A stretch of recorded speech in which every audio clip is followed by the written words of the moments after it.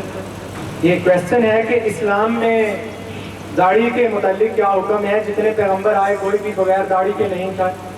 تو داڑھی کتنی ہونی چاہیے, کتنی لمبی ہونی چاہیے, کتنی چھوٹی ہونی چاہیے, یہ کوشچن ہے. قرآن حکیم میں اللہ نے بڑی وضاحت سے کہا ہے کہ جب نمازوں کو جاؤ تو زینت کر کے جاؤ. اب دیکھیں نا, عرب میں جس وقت اسلام آیا تو اہل کتاب داڑھی رکھتے تھے, مسلمان مناتے بھی تھے, نہیں بھی رکھتے ہیں. تو پھر حضور نے فرمایا کہ ہمیں اہل کتاب سے مشابہت پسند ہے, کیونکہ اس وقت میچ کفر اور اہل کتاب کا تھا. تو آپ نے فرمایا کہ ہمیں اہل کتاب سے مشابہت پسند ہے. پھر مسلمان داڑھی رکھتے تھے, پھر داڑھی پہ ہنگم رکھتے بے سود, کسی نے ادھر پھیلا دی, کسی نے ادھر, کسی کا چہرہ نظر نہیں آتا تھا, صرف داڑھی نظر آتی. اس پہ اللہ نے کہا کہ اتنی فضول اور واحد داڑیاں رکھنے کی بجائے اللہ نے قرآن حکیم میں کہا کہ جب نمازوں میں آؤ نا تو زینت کر کے, سنوار کیا, کنگھی کر کے.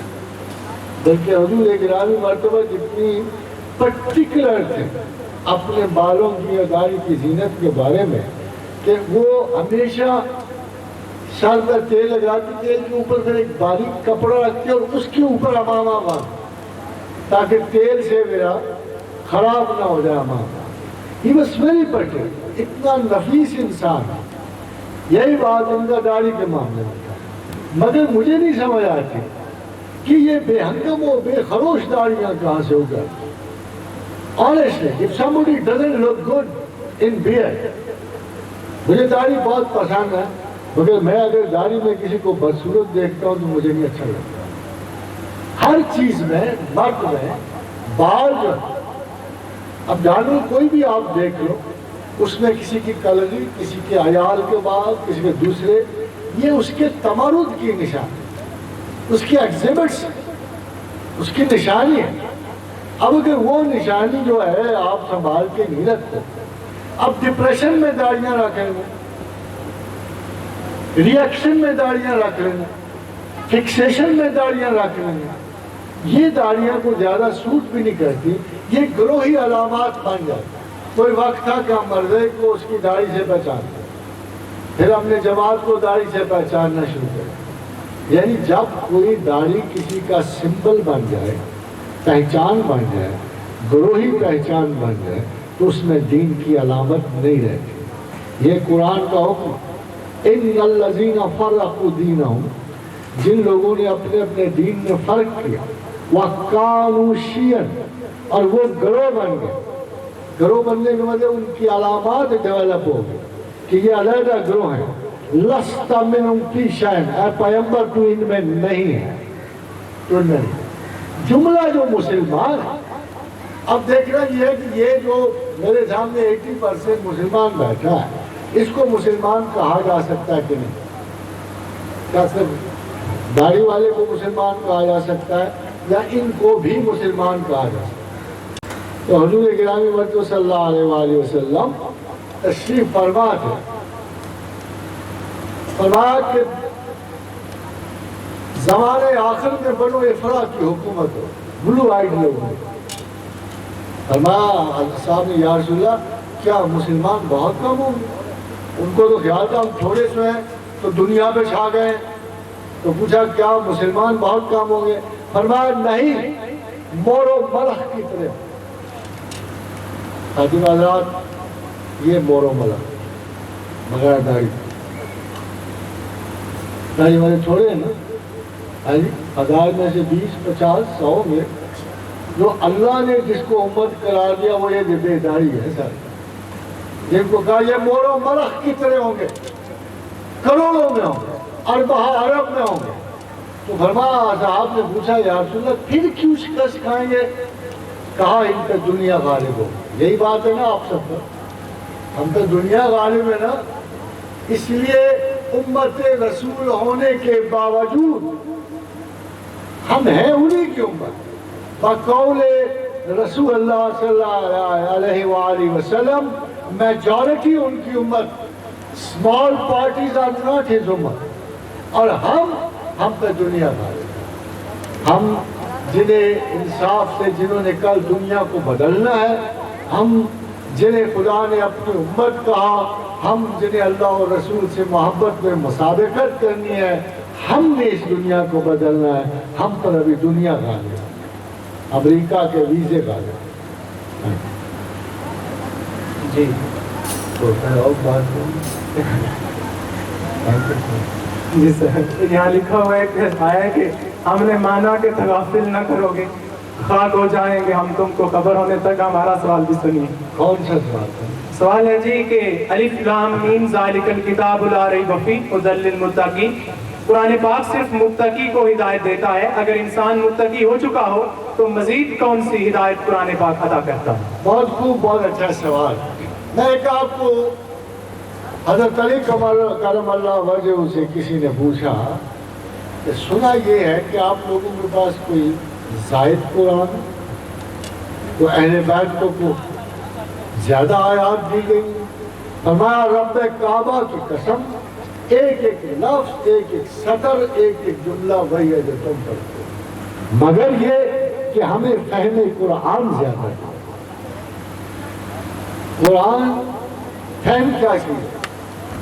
فہم تو پیغمبروں میں بھی تقسیم نہیں ہوتا۔ پھر سلیمان نے ایک فیصلہ، داؤد نے ایک فیصلہ دیا، پھر خدا نے کہا تیرا فیصلہ غلط ہے داؤد، سلیمان نے صحیح فیصلہ لیا۔ فَفَحَمْنَا سلیمان، ہم نے سلیمان کو فہم عطا کی۔ پرانی آیات کی وضاحت و تشریح میں بڑے بڑے نام، مقدس نام، میں معذرت خواہ ان تمام عقیدت مندوں سے جنہوں نے بڑے بڑے نام سنے اور جن کو واقعی عقیدت، مگر فہم قرآن بڑا ناقص، بہت ناقص۔ قرآن حکیم میں جیسے میں نے پہلے آپ سے کہا کہ 2 آیات کا درمیانی فاصلہ 6 بلین سال، 6 ارب سالوں۔ هو الذی خلق لکم ما فی الارض جمیعا ثم استوى الى السماء فسواهن 7 سماوات وهو بكل شیء علیم۔ 2 آیات کا وقت نکالو، دنیاوی لحاظ سے، سائنٹیفک لحاظ سے، یہ 6 دن جو اللہ بتا رہا ہے یہ 6 ارب سال کے برابر ہیں۔ 1 ارب سال برابر ہے 1 دن اللہ کا، اور یہ ریلیٹیو سال ہے، یہ ریلیٹیو ٹائم ہے۔ اس کے علاوہ بھی اللہ کے ٹائم ہے، کوئی 50,000 سال کا ایک دن ہے، کوئی 1,000 سال کا، یعنی مختلف چیزوں کی میعاد مقرر کرتے ہوئے اللہ نے بے شمار اوقات تخلیق کی ہیں جو باقی چیزوں کو منزل تک پہنچاتے ہیں۔ اور وقت کیا چیز ہے؟ الوقت سیف قاطع، کاٹتی ہوئی تلوار ہے، چیزوں کو علیحدہ کرتی ہے، زمانوں کو علیحدہ کرتی ہے، زمینوں کو علیحدہ کرتی ہے۔ اللہ اس میں جبار سے حکومت کرتا ہے۔ جبار کا مطلب جبر کرنے والا نہیں، جبار کا مطلب ہے جوڑنے والا، جوڑنے والا۔ اللہ کے پاس 2 بڑی چیزیں ہیں جو اس نے زمین میں جوڑ لی، ایک زمانہ ہے، ایک مقام ہے، ایک زمان ہے، ایک مقام ہے۔ آج اس مقام پر اللہ نے اس وقت کو نہ جوڑا ہوتا ہم آپ بیٹھ نہیں سکتے، باوجود خواہش کے، باوجود پورے ارادے کے، اگر خدا نے یہ زمانہ اس زمین پہ نہ جوڑا ہوتا میں آپ نہیں مل سکتے۔ تو یہ اتنا مضبوط سسٹم، اس کو ڈٹرمنزم کہتے ہیں۔ اللہ نے ہر چیز ڈٹرمنسٹک اینڈ سے کریٹ کی ہے۔ اگر زمانہ زمین کی حدود سے نکل جائے تو قیامت ہے، اگر زمین زمانے سے انحراف کر جائے تو قیامت ہے۔ اور خدا و کریم نے اشارہ کیا کہ یہ زمین و آسمان ٹل نہیں سکتے، اور اگر یہ ٹل جائیں تو ہمارے سوا ان کو روک نہیں پڑ سکتا۔ اتنا مضبوط نظام ہے۔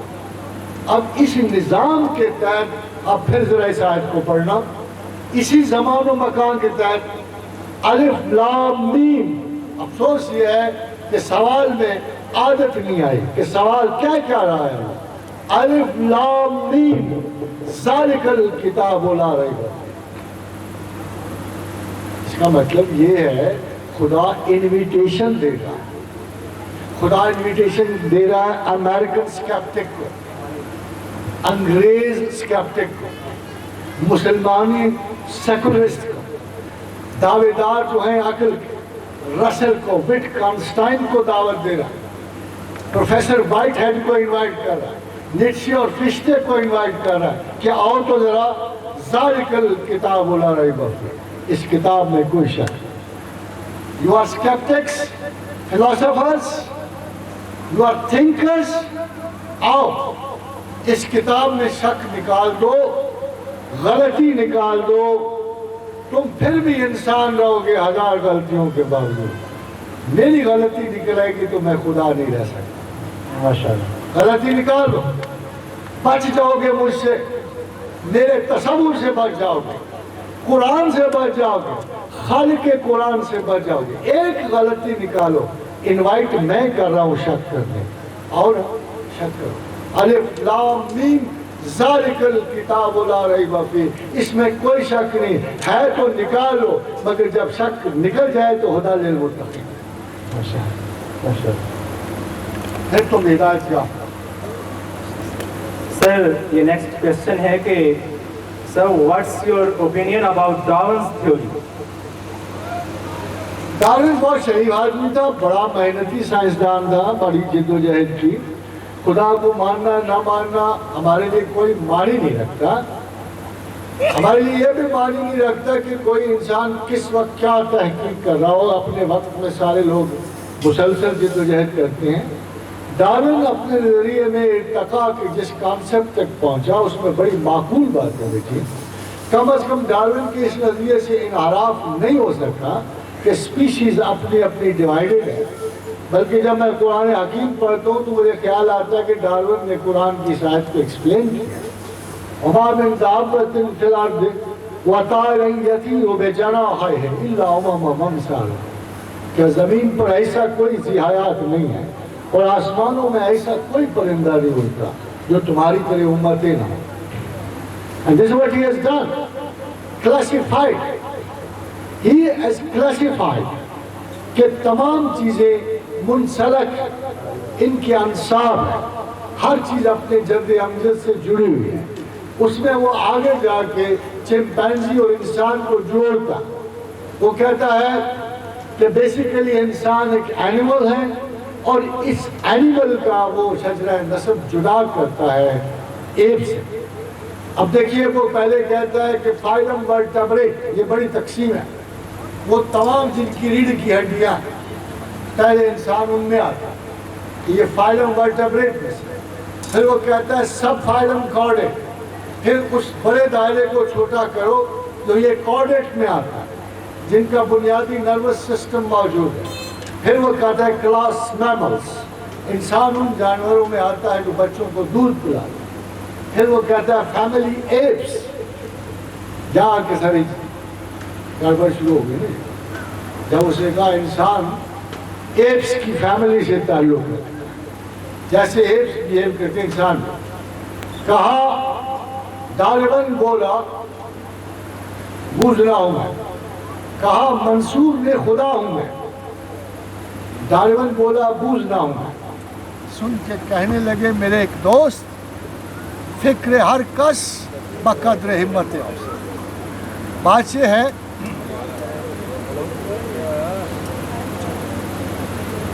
جلدی کرو یار، آپ کی توجہ قابل داد ہے سامعین گرامی قدر۔ ہلو کہ ڈارون ایک انڈیویجول ہے جس نے ایک وضاحت کا نظریہ پیش کیا، اسی طرح اگر منصور نے اپنے آپ کو خدا کہا، ایک غلط نظریہ اپنے اوپر منطبق کیا، وہ ایک انسان ہے، مگر یہ ہمیں ماننا پڑے گا کہ خیالات اور انکشافات کی دنیا میں وہ تمام سائنسدان جو پہلے وجود رکھتے تھے وہ اب غلط ثابت ہو چکے، تولیمی غلط، کوپرنیکس غلط، گیلیلیو غلط ثابت ہو چکے، ایون نیوٹن غلط ثابت ہو چکے، یہ سارے غلط ہیں، کوانٹم غلط ثابت ہو چکے، ایک کوانٹم سے دوسری آ گئی، تیسری آ گئی، ریلیٹیوٹی جنرل سے پرٹیکولر اور اسپیشل آ گئی، اب وہ بھی غلط ثابت ہو رہی، یعنی مگر ہم ان کی قدر کرتے ہیں کہ انسان کے فکری اساس سے اس کی ہمت، اس کے تجسس، کائنات کے رازوں کو سمجھنے کے لیے ان لوگوں نے جدوجہد کی ہے۔ آپ پر ان پہ ایمان تو نہ لیا، اب ڈارون کے کیوں مخالف؟ آپ اسے پیغمبر مان لیا۔ جب آپ اس پہ ایمان نہیں لا رہے، خدا کرے کہ مسلمانوں میں ایسے اینتھروپولوجسٹ پیدا ہوں، خدا کرے کہ مسلمانوں میں ایسے بایولوجسٹ پیدا ہوں کہ جو ڈارون کی تھیوری کو غلط ثابت کرے۔ مگر آپ کی اطلاع کے لیے، جس شخص نے بایو جینیٹکس میں ساری زندگی گزاری اور جینز کی اسٹڈی کی، اس نے مرتے ہوئے ایک بیان دیا ہے جو شاید آپ کو خوش کرے۔ اس نے کہا ہے کہ ازل سے ابد تک کسی جین نے اپنی حالت نہیں بدلی۔ There is no transformation, there is no transmutation۔ جیسے کوئی جین شروع میں بیہیو کرتا چلا آیا تھا، آج تک بائیں نہیں ویسے بیہیو کرتا۔ یعنی جس چیز کو اللہ نے جس مقصد کے لیے بنا دیا، جس پرپس کے لیے بنا دیا، وہ ویسے ہی کام کر رہا ہے جیسے اللہ نے۔ یہ حاکمیت پروردگار کی سب سے بڑی دلیل جو دور حاضر سائنسی انکشاف سے یہ لیٹسٹ اور آخری ہے کہ مرتے ہوئے اس نے اعتراف کیا ہے کہ آج تک شروع سے لے کر اول آج تک کسی جین نے اپنا کوئی کانڈکٹ نہیں بدلا۔ ہلکی پھلکی چینجز زمین و آسمان کے ادوار میں آتی چلی آئی ہیں۔ So we consider Darwin as a very wise man, as an educated man, as a working human being who has done a lot of good work, but we don't consider him infallible۔ ہم یہ نہیں کہتے وہ ناقابل تردید نہیں ہے، ناقابل تردید صرف ایک ذات ہے اور وہ اللہ کی ذات ہے۔ سر نیکسٹ کویسچن ہے کہ آپ کی بکس اور سپیچز سے یہ بات ظاہر ہوتی ہے کہ علماء دین نے 1400 سال سے قرآن مقدس کے معنی و مطالب پر کما حق غور نہیں کیا، اور سائنس کی توجیہات جو قرآن مقدس نے بیان فرمائی ہیں کو دنیا کے سامنے پیش نہیں کیا، جبکہ صوفیہ اور مشائخ شبلی و جنید سے لے کر آج تک کے صاحبان کشف و نظر جن کا دعویٰ تقریری و تحریری یہ ہے کہ وہ تحت الثری سے آسمان کی بلندیوں پر جھانکتے ہیں، فرعون موسیٰ کی لاش بھی تلاش نہ کر سکے۔ 1907 میں سر ڈاکٹر سمتھ نے ممی دریافت کر کے کہا کہ تمہارا قرآن سچا ہے، باقی لاش محفوظ تھی۔ تو یہ لوگ جو ہیں یہ تعویذ داغے ہی دیتے رہیں گے، تقریریں ہی کرتے رہیں گے، یا یہ صاحبان کشف و نظر نے آج تک کون سا سائنسی کارنامہ سر انجام دیا؟ ماشاءاللہ، دکھے ہوئے سوال، بہت دکھے ہوئے۔ حضرات ایک تو علماء حضرات سے گلہ اس لیے ہوا، یہ سارا بحران ان کی وجہ سے پیدا ہوا۔ یہ جو پہلا سوال ہے 1300 برس میں آپ کے سامنے بالکل ایک سوال جو ہے بغیر مجھے آپ سے جواب چاہیے، سوچ کے جواب، سوچنے سمجھنے والے۔ اگر 3000 برس پہلے ٹولیمی یہ کہہ رہا تھا، ٹولیمی 3000 سال برس پہلے کہ زمین ساکت ہے اور ساری دنیا کے سیارے اس کے گرد چلتے ہیں، یہ ٹولیمی کہہ رہا ہے۔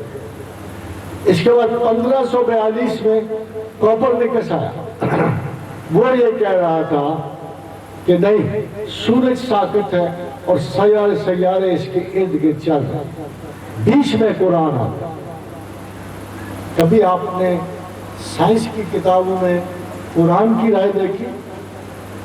کسی مسلمان عالم نے کوئی رائے ایسے دی ہے جو قرآن کی رائے ہے؟ اور بھلا قرآن کی کیا رائے تھی؟ نہ ٹولومی کی طرح تھی، نہ کوپرنیکس کی طرح تھی۔ وَسَخَّرَ الشَّمْسَ وَالْقَمَرَ وَالنُّجُومَ مُسَخَّرَاتٌ بِأَمْرِهِ، یہ سورج چاند ستارے سب ہم نے مسخر کیے، اور اصول کیا ہے ان کا؟ کُلُّ یَجْرِی إِلَىٰ أَجَلٍ مُّسَمًّى، یہ تمام چل رہے ہیں وقت مقررہ۔ زمین و آسمان میں کوئی چیز ساکت نہیں۔ کب سے قرآن ہے؟ خاتون آزاد، کب سے قرآن ہے؟ کب سے قرآن سمجھنے والے ہیں؟ کیوں نہیں کاسمالوجی کی تھیریز میں قرآنک ورشن ایڈ ہو گئی؟ کیا ابن سینا اور فارابی کو علم نہیں تھا؟ کیا ان دانشوروں کی جن کی ہم بہت تعریف کرتے ہیں علماء اسلام. اب دیکھیے آج سے 5-10 سال پہلے آئنسٹائن کی برسی تھی.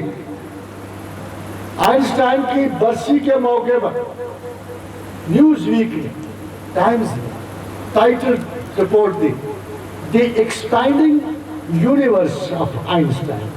اس کا عنوان تھا the expanding universe of Einstein. Einstein کی پھیلتی ہوئی دنیا، کشادہ ہوتی ہوئی کائنات، بلکہ کہ آئنسٹائن کی کشادہ ہوتی ہوئی کائنات. یہ بڑا کس کی کشادہ ہوتی ہوئی کائنات؟ Was this information new to Muslim mind? Was this information not included in the book of God? کیا خدا کا یہ فرمان موجود نہیں تھا؟ وَالسَّمَاءِ بَنَيْنَهَا بِأَيْدِنَا، ہم بنانے والے آسمان اپنی قوت و شوکت و حشمت سے ہم نے آسمانوں کو تخلیق کیا. وَإِنَّا لَمُوسِعُونَ، اور ہم انہیں وسیع تر کر رہے ہیں. کسی مسلمان کاسمولوجسٹ عالم دانشور کو کیوں ضرورت ہوئی؟ آج اگر 1500 برس پہلے میں رب کعبہ کی قسم کھا کے کہتا ہوں، اگر مسلمان علماء قرآنی آیات پہ غور کرتے، آج مسلمان سریا سے پرے ہوتا ترقی و تمدن. انہوں نے تو غور ہی نہیں کیا. انہوں نے فلسفہ یونان پہ غور کیا، فلسفہ روم پہ غور کیا، انہوں نے قرآن پہ کوئی غور نہیں. اور وہ ہزاروں قوانین فطرت جو قرآن میں درج تھے ایگزیکٹلی جو آج ثابت ہو رہے ہیں.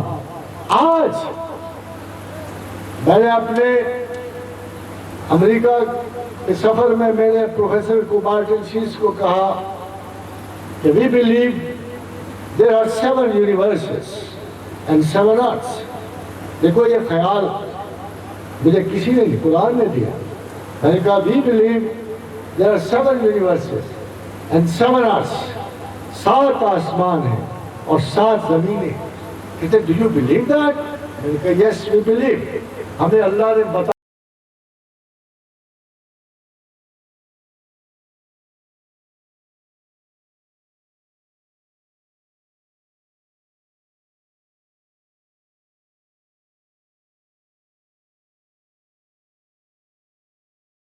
رکھا. ہم نے اگر کوئی کاسمولوجسٹ ہو وہ اس کی جد و جہد کرے جاننے کی، وہ تمہیں کیلکولیٹ کر کے بھی نکال دے گا. اللہ الذی خلق 7 سماوات و من الارض مثلہن. اللہ نہ وہ ہے جس نے 7 کائناتیں تخلیق کی اور اسی طرح کی 7 زمینیں. وَيَتَنَزَّلُ الْأَمْرُ بَيْنَهُنَّ، اور ان ساری زمینوں میں اللہ کا حکم اترتا ہے. لِتَعْلَمُوا، تاکہ تم جان سکو، ان اللہ علی کل شیء قدیر، کہ تمہارا اللہ کنویں کا مینڈک نہیں ہے، کسی سمندر کی ویل نہیں ہے، کسی پہاڑ کی چوٹی نہیں ہے.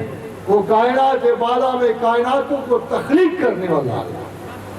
تو مجھے اس نے کہا there is no option with us. You may be, there is no option with us. 15 دن کے بعد when I was back from there, I was in New York, he rang me up. اس نے کہا Professor, your option is open.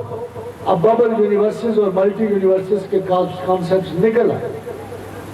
Question یہ پیدا ہوتا ہے خاتون حضرات، 1500 برس یہ عالم ہمیں کس چیز کا قائل کرتے ہیں؟ کیا محاکمت تھی جو ہمارے درمیان جا رہے ہیں؟ اتنے فراخ اور کائناتی ریلیجن کو سمیٹ کر انہوں نے افراد کی جنگ و جدل میں الجھا دیا، اسکولوں کی 4 دیواری میں قید کر. باقی رہے صوفی. وہ جو آپ نے کوشچن کیا، صوفی بیسیکلی سائنسدان ہو، بٹ فیلڈ جو میں آپ کو ایمانداری سے کہتا ہوں صوفی بہت ترقی کر، سائنسدان نے نہیں کی. آج دنیا میں بہترین سائیکولوجیکل سکولز کے ہوتے ہوئے، بہترین عالمین نفسیات کے ہوتے ہوئے، نفسیات کا کوئی عالم صوفی کی ایک مائنر سی انڈرسٹینڈنگ کو نہیں پہنچتا۔ آپ سید حجویر کی ایک ریڈنگ لے لو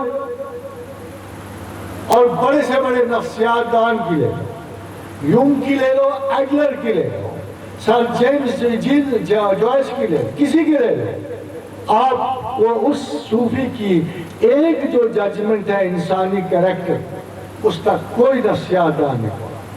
The reason is very simple. جہاں نفسیات دنیا ختم ہوتی ہے وہاں سے صوفی کی نفسیات شروع ہوتی ہے۔ اس لیے کہ نفسیات کا تمام علم مرتکز ہے کسی نااہل کو دنیا کے اہل قرار دیں۔ نفسیات کا تمام علم ایک ڈپریسنٹ، ایک انویلڈ، ایک نالائق کو لائق۔ آپ کو کیا فرق لگتا ہے پاگل میں، نارمل اور اب نارمل؟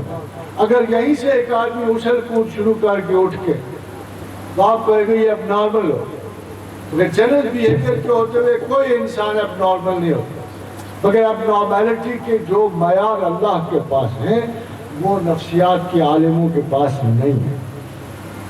آج تک کوئی نفسیات کا ماہر کسی انسان کو اس چیز سے آزاد نہیں کر سکا جس سے آزادی کی خاطر صوفی دن رات کوشش کر رہا ہوتا ہے اور خدا سے مدد طلب کر رہا ہوتا ہے۔ نارملسی کا سٹینڈرڈ نفسیات دان کے پاس یہ ہے کہ یہ اوٹ پٹانگ حرکتیں نہ کرے، معاشرے کا کارآمد فرد بنے، تنہائی پسند نہ ہو، ری ایکٹیو نہ ہو، سوسائڈ نہ کرے۔ اور اللہ کے نزدیک نارملسی کا کیا معیار ہے؟ الا ان اولیاء اللہ لا خوف علیہم ولا هم یحزنون، کہ جو ہمارا دوست ہوا اس پہ ہم خوف اور حزن نہیں چھوڑتے، اس کو ہم فیئرز اور فرسٹریشن سے آشنائی نہیں دیتے۔ قادم حضرات، this is an age of fears and frustration۔ اس ایج میں اللہ کہتا ہے میرے دوستوں پر خوف اور حزن نہیں ہوگا، مگر سوال یہ ہے کیا اس کا دوست بننا مشکل ہے؟ قطعاً نہیں۔ ہاں، بعض دوستوں کے معیار پانے مشکل۔ آپ ایک دن تسبیح پکڑ دو، اگلے دن کچھ گل اختاب ہونے کے چکر میں پڑ جاؤ، غوث زمانہ ہونے کے چکر میں پڑ جاؤ، عجیب و غریب پوٹ پٹانگ دعوے شروع کر دو، ایک ساتھ لوگ لوہے محفوظ پڑھ رہے ہیں، ایک ساتھ پاتال کی سرزمین پہ وہ گندک اور لوہے کا سیلاب دیکھ رہے ہیں۔ یہ جہالتیں قریباً تمام نااہل اور جاہل صوفیاء میں جو پاکستان کے گلی کوچے میں نہایت معزز و تعظیم کے ساتھ رائج الوقت ہیں۔ ایک بات یاد رکھیے گا، the only general standard in the way of God is کہ صوفی کا کوئی دعویٰ نہیں ہوتا، صوفی کوئی وعدہ نہیں ہوتا۔ ایک اشارے، ایک وہ صوفی جس کو پتا ہے کہ میری ساری تجارت ادھار کے سودے کی ہے، میری زندگی ادھار ہے، میرا علم ادھار ہے، جو امانت پروردگار کو بانٹتا پھرتا ہے، وہ اپنے لیے کیسے دعویٰ کر سکتا؟ nothing belongs to him۔ اس کے پاس صرف ایک اخلاص تھا جو اس نے اللہ کو دیا، صرف ایک اخلاص تھا۔ اس کا آغاز اس اخلاص سے ہوا۔ اس کے بشرے نے تائید کی، خواجہ ابوالحسن خرقانی کے لڑکے کو دیکھا، اچھا لگا، اسے دعا دی، انگور اس کو دیا، کس کو چبا، وہ معین الدین چشتی اجمیری نے کہا۔ آغاز ادھر سے ہی ہوتا ہے، آپ سے ہی ہوگا آغاز۔ اللہ کے صرف دو ولی ہیں، ساری کائنات سارے انسان ولیوں میں بٹی ہے، ایک اللہ کے ولی ہے، ایک شیطان کے ولی ہے، دو ولی، باقی تیسرا فارغ انسان کوئی نہیں ہے۔ ایک اولیاء و طاغوت، اولئک اصحاب النار هم فیہا خالدون، ایک اولیاء رحمان۔ آپ اللہ کے نام سے آغاز کر سکتے، اخلاص سے۔ اخلاص وہ بیسک ہے جس چیز پہ اللہ کی جھپٹ آتی ہے۔ اخلاص وہ بیسک ایموشن ہے جو حضور پروردگار پسندیدہ ہے۔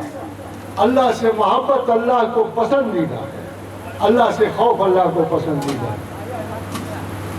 فَإِذَا قَضَيْتُم مُنَاسِكَكُمْ فَإِذَا قَضَيْتُم مَنَاسِكَكُمْ، جب کام کاج پورا کر لو، حج کے اسباب پورے کر لو، رسم و رواج ہے، سنت ابراہیم ہے، یہ ہمارا حکم ہے، شاعر اللہ میں سے ہیں، ان کو پورا کر لو۔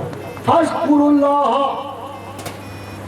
تو پھر ہمیں بہت یاد کرو، ایسے یاد کرو کا ذکرکم آباءکم، جیسے اپنے پیاروں کو کرو، اماں کو کرو، ابا کو کرو، جیسے آبا و اجداد کو کرتے ہو، بزرگوں اور پرکھوں کو کرتے ہو، روایات کو کرتے ہو، نسل در نسل اپنی گنتے ہو، فخر و غرور اور مباحت سے ذکر کرتے ہو، ہمارا ذکر بھی محبت سے کرو، مگر ایک فرق رہے کہ برابر نہ ہو ذکر۔ اگر برابر ہوا تو ہم سمجھیں گے تمہیں، ہمیں بھی اپنا بڑا میاں ہی سمجھتے، نہیں، او اشد ذکر، او اشد ذکر، ذرا زیادہ کرنا، ہمیں تسلی ہو جائے گی کہ ہمارے بندے کو ہم سے زیادہ کوئی چیز عزیز نہیں ہے۔ وما علینا الا سر کھانا لے جی کھانا لے کھانا 2:30 بجے کھانا ہے سر، ابھی 10-15 منٹ رہ گئے۔ اچھا سر کویسچن ہے کہ نیل پالش لگا کر وضو اور نماز ہو جاتی؟ اس پہ مسح کا حکم ہے۔ پہلی بات یہ ہوتی ہے کہ کیا نیل پالش حرام ہے یا حلال ہے، اس کے علیحدہ وجود پہ ہمیں نظر ڈالنی ہوتی ہے۔ جیسے اگر میں پاؤں پہ جراب پہنتا ہوں، اس پہ مسح کرتا ہوں، یہ بدن سے جدا ایک چیز ہے جو بدن سے چپکتی ہے۔ میں دیکھنا یہ ہے کہ کیا میں سور کے چمڑے کا پہنتا ہوں یا میں ویسے کپڑے کی جراب پہنتا ہوں۔ ظاہر ہے کہ سور کا چمڑا حرام ہے، مگر کتے کا چمڑا اگر دباغ دیا جائے تو جائز ہے، یعنی جب اس کو کیمیکلائز کیا جائے، کتے کا چمڑا اگر اس کو دباغ دے دیا جائے، کیمیکلائز کر لیا جائے تو یہ حلال نہیں ہوتا مگر قابل استعمال ہے۔ اب جب آپ کیمیکلز آپ کے جائز ہیں، آپ نہائے دھوئے غسل کیا، کیمیکل کو اوپر لگا لیا، تو اس پر بھی مسح کا حکم ہوتا ہے، جیسے آنکھ پر سرنے کا حکم ہوتا ہے۔ Thank you sir. پہلے ایک لیکچر میں کہا گیا ہے کہ امام مہدی اور حضرت عیسیٰ کے ادوار مختلف ہیں، تو پہلے کون سا دور آئے گا؟ اب یعنی پہلے امام مہدی کا دور آئے گا کہ حضرت عیسیٰ کا؟ حضور کی حدیث مبارک صلی اللہ علیہ وسلم کہ اس قوم کا کیا حال ہے، فخر سے بتائیں کہ اس قوم کا کیا حال ہے، کیسی معزز قوم، کیسی معتبر قوم، یعنی مسلمان، کہ ان مسلمان قوم کا کیا حال ہے جس کے آغاز میں جس کے درمیان میں مہدی اور جس کے آخر میں عیسیٰ۔ یہ اللہ کے رسول میرا سوال کرنا۔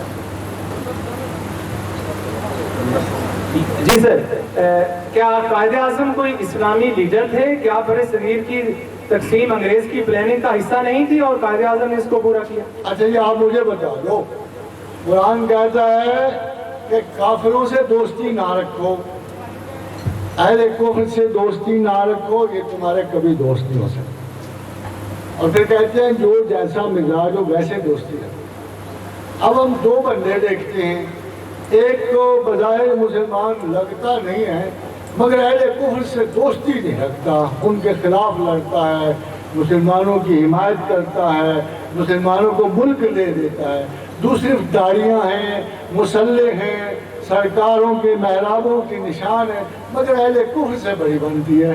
آپ خود ہی فیصلہ کریں، آج بھی بنتی ہے۔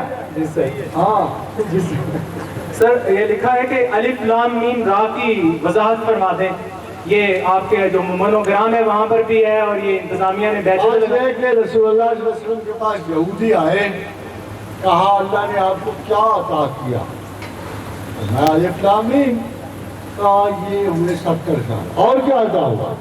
کوئی حامیم ہے جن کا گنے گئے، اچھا یہ تو 270 سال، پھر حضور نے فرمایا اچھا اور بھی کچھ عطا ہوا؟ انہوں نے پوچھا، فرمایا الف لام میم را، پھر آپ گنے گئے، ان کو اس کی تو زمانہ آخر تک حکومت جائے گی، چلو اٹھو بھاگو یہاں سے۔ آپ سمجھ رہے ہیں آپ کو؟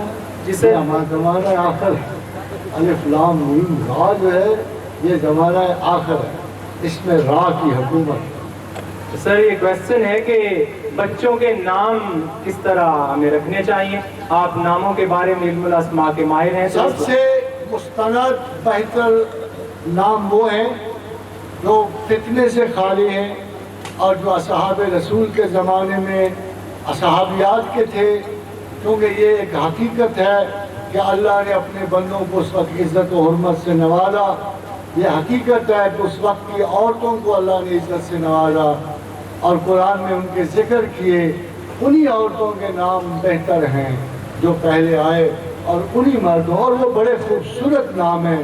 افسوس یہ کہ ہمیں بہت سارے ناموں کا پتہ نہیں ہوتا، ہمیں فلموں سے اور ٹیلی ویژن سے اوٹ پٹانگ نام اکٹھے کرنے کی عادت ہے، اور وہ بھی اسٹرینجمنٹ کی۔ ایک خاتون نے ایک بچی کا نام رکھا، بڑی ہوئی، وہ 22 سال کی ہوئی۔ ایک دن اس نے مجھے کہا کہ 7 سال شادی کی ہوئے، بچہ نہیں ہوا۔ میں نے کہا نام کیا اس کا؟ اس نے جو نام رکھا تھا اس کا ترجمہ تھا سوکھی لکڑی۔ تو میں نے کہا تم تو نام ہی خود رکھا ہو سوکھی، اس میں ہریالی کہاں سے ہے؟ تو بہت سے جو ماڈرن نام ہیں یہ آکورڈ ہیں، اور ان میں جس نام کا مطلب ہی اچھا نہیں ہے، اب اس کو رکھ کے آپ نے کیا کرنا ہے؟ اور بہت ساری خواتین بچے ایسے نام رکھے ہوئے ہیں صرف اسکولوں کی وجہ سے۔ اگر کوئی ایڈمنسٹریٹر ہے تو میری بچی کا نام انوکھا ہونا چاہیے، تو پھر بھائی انوکھا ہی رکھ لو۔ یہ اس قسم کی جو تلقین ہے اور تقلید ہے یہ بالکل غلط ہے۔ بڑے نام وہی ہیں جن کو اللہ نے چاہا، پسند کیا اور زمانوں میں عزت بخشی۔ ان عورتوں کے نام، ان مردوں کے نام ہمارے لیے عزت و افتخار کا باعث ہیں۔ جب بھی بس چلے، ہاں ایک کام ضرور کریں، ان ناموں کو کیسے اکٹھا تو کریں، پھر آپ کو پتہ لگے گا وہ جدید دور سے زیادہ خوبصورت ہے۔ جی سر، یہ آج کی ماں کے لیے پیغام پوچھا گیا ہے کہ آج کی ماں کے لیے آپ اس اپنے سیشن کے حوالے سے اور 21ویں صدی کے حوالے سے ماں کے لیے کیا پیغام دینا چاہتے ہیں؟ بظاہر تو مجھ سے پہلے ایک پرانا استاد پیغام دے گیا ہے کہ بطول باش اور پنہان شو ازی عصر کہ در آغوش شبیل بگیری، کہ تمہارے لیے عائشہ اور فاطمہ کی تقلید بہتر۔ مگر میں سمجھتا ہوں کہ اقبال کا زمانہ نہیں، ہمارا زمانہ ذرا ڈفرینٹ۔ ہمیں زندگی کے کاروبار میں اس عید کی طرح شامل ہونا ہے جس عید میں رسول اللہ صلی اللہ علیہ وسلم خود مسلمان عورتیں جنگجو تھی، شمشیر زنی کی ماہر تھی، اجنادین کی جنگ حضرت خولہ بن جازور نے جیتی، ان کو نرسنگ کے پروفیشن میں مہارت تھی، تمام جنگوں نے عورتوں نے نرسنگ کی ہے۔ اس کے علاوہ وہ کمانڈر آف دی فورسز تھی۔ ام المومنین عائشہ صدیقہ نے جنگ جیتی ہو یا ہاری ہو، غلط ہو یا صحیح ہو، مگر ایک فیکٹ ضرور ہے کہ انہوں نے مسلح افواج کی کمان کی ہے۔ تو اللہ تعالیٰ نے کسی کام سے عورت کو نہیں روکا۔ میں پرسوں بھی بات کر رہا تھا کہ ہماری خواتین بہت ساری اپنے گائنی کے آپریشنز کے لیے مرد ڈاکٹروں کے پاس ہیں۔ میں سی ایم ایس پہ اسٹاف سرجن میرے شاگرد تھے، ان کے پاس میں بیٹھا ہوا تھا، تو میں نے کہا آپ کے پاس اتنی عورتیں آتی ہیں، یہ ساری کی ساری بچے نکالنے میں کیوں بضد ہوتی ہیں؟ ان کو آپ بہتر سرجری کیوں نہیں سکھاتے؟ ان کو نیفرولوجی کیوں نہیں سکھاتے؟ یورولوجی کیوں نہیں سکھاتے؟ یا آپریشنز تک کیوں نہیں جاتے؟ اسی طرح ہر لیول پہ عورتیں مردوں سے زیادہ ہیں، کم نہیں ہیں، اور مسائل ان کے اپنے ہیں۔ عورتیں وہی سیانی ہیں جو عورتوں کے مسائل کے مطابق، مگر وہ مسائل نہیں ہیں جو ٹی وی پہ نظر آتے، وہ مسائل نہیں جن کی آپ کو ہوا وہ دیتے۔ Practically women are looking for those constructive women، ان پائیدار اور باعمل عورتوں کی تلاش میں ہیں جنہوں نے پہلے پاکستان بنایا تھا اور اب پاکستان کو زندہ کریں گے۔ منڈل آپ تھینک سر، ایک کویسچن ہے کہ کیا ٹی وی دیکھنا گناہ ہے؟ نہیں صاحب نہیں،